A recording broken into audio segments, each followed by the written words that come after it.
nous démarrions notre audition, la deuxième audition du groupe de travail Jeux Olympiques et Paralympiques de 2024. Donc on est très heureux avec l'ensemble des collègues présents et puis Aude Amadou, la coprésidente du groupe de travail, d'accueillir aujourd'hui pour cette deuxième audition Emmanuelle Assmann, qui est la présidente du comité paralympique et sportif français, accompagnée d'Élie Patrijon, qui est conseiller auprès d'Emmanuelle Assmann. Dire qu'Emmanuelle, elle en dira peut-être un ou deux mots, elle a un passé d'ancienne athlète de haut niveau, puisqu'elle a été médaillée de bronze en épée par équipe aux Jeux Olympiques d'Athènes 2004,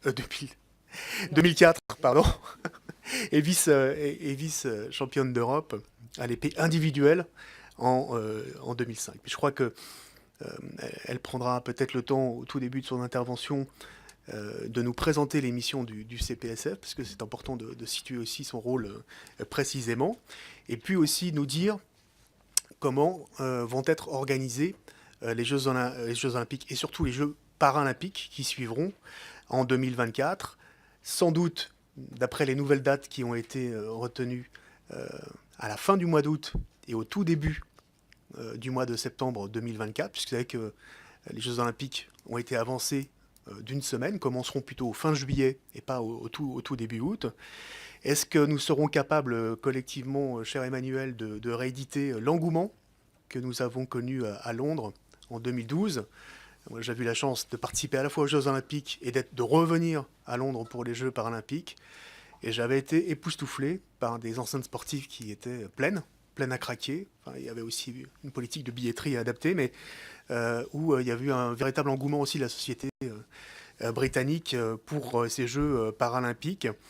Et c'est vrai que les moyens financiers et humains ne sont pas comparables entre ce que fait la Grande-Bretagne d'un côté et ce que fait la France de l'autre. On est dans un rapport de 1 à 5, ce sera aussi intéressant de pouvoir en parler. Et puis, la dimension qui nous intéresse très directement ici au groupe de travail, la question de l'héritage. L'héritage, bien évidemment, pour ce qui concerne l'accessibilité, des jeux accessibles, des équipements sportifs accessibles, mais aussi une prise de conscience peut-être de notre société vis-à-vis du handicap, avant, pendant, après les Jeux paralympiques. Et bien évidemment, comment, après les Jeux paralympiques, vous avez pour ambition, avec le CPSF en particulier, mais aussi tous les membres du comité d'organisation des Jeux, eh bien, d'augmenter le nombre de pratiquants sportifs et donc sur le plan du handisport.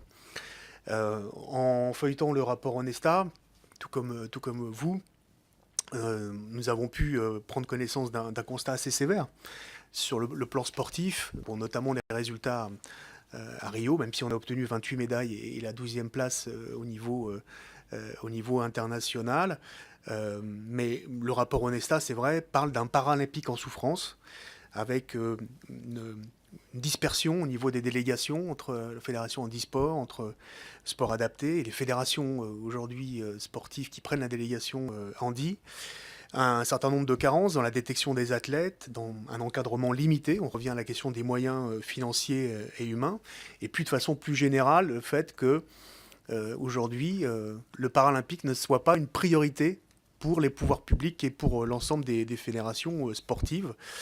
Donc, c'était un constat sévère. Moi, j'ai regretté que dans le rapport Onesta, il n'y ait pas, par rapport à ce constat-là, des propositions qui soient des propositions structurées, charpentées et audacieuses pour corriger et pour redresser le tir. Donc, vous me direz ce que vous en pensez, cher Emmanuelle Assmann. Voilà. Et puis, d'autres questions qui sont plus financières, comme le CNDS, votre convention avec... bien évidemment, sur le plan financier avec le ministère. Et aujourd'hui, est-ce que les moyens seront préservés dans les prochaines années pour justement peut-être rattraper sur le plan sportif une place qui soit à la hauteur de ce que vous espérez? Donc je vous laisse la parole. Peut-être Aude, si tu veux dire deux mots. Moi, ce que je voulais rajouter, c'est